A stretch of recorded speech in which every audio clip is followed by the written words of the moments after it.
Hola, soy Isabel Rollán, compositora y orquestadora, y quiero sumarme a la iniciativa de Recomienda una obra española. Gracias, Nacho Piqueras, por invitarme a ello. En primer lugar, me gustaría recomendaros una obra de una compositora, Diana Pérez Custodio. La obra se llama Sanar y es una pieza para soprano y gran orquesta.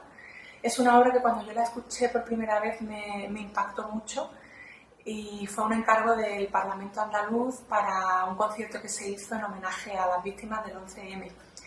Ella describe su pieza pues como un ritual sonoro para sanar por la pérdida de un ser querido o el sufrimiento de un ser querido. Y bueno, la compositora nos habla de 5 estadios a través de los cuales va pasando tanto la voz como la orquesta. Al principio pues la incredulidad, luego la ira, el luto, también después de esto pues un cambio de actitud y finalmente pues esa vuelta a la vida gracias a ese proceso y a esa sanación. Es una obra muy bella y recomiendo que no solamente escucharla sino verla. Está disponible en la página web de la compositora, de Diana Pérez Custodio. Y bueno, también quería recomendaros otra obra de otro de mis compositores favoritos, Manuel de Falla, y aunque es una pieza que no se suele programar mucho, para mí es muy especial, es el concierto para clave y 5 instrumentos.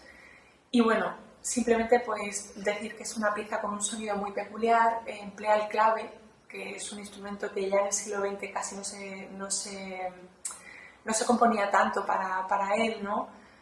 Después de ser un instrumento estrella durante la etapa barroca. Y Falla, sin embargo, sabe emplearlo en combinación con la cuerda, con los vientos, para conseguir pues, un sonido muy peculiar.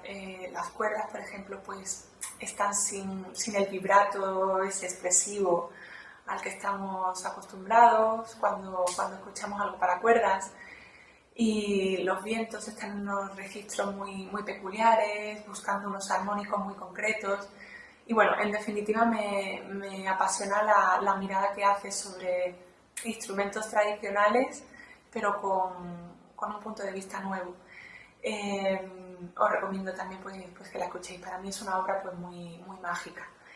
Y nada más, un saludo, gracias por contar conmigo y que sigáis escuchando mucha música tanto de compositores como de compositoras españolas.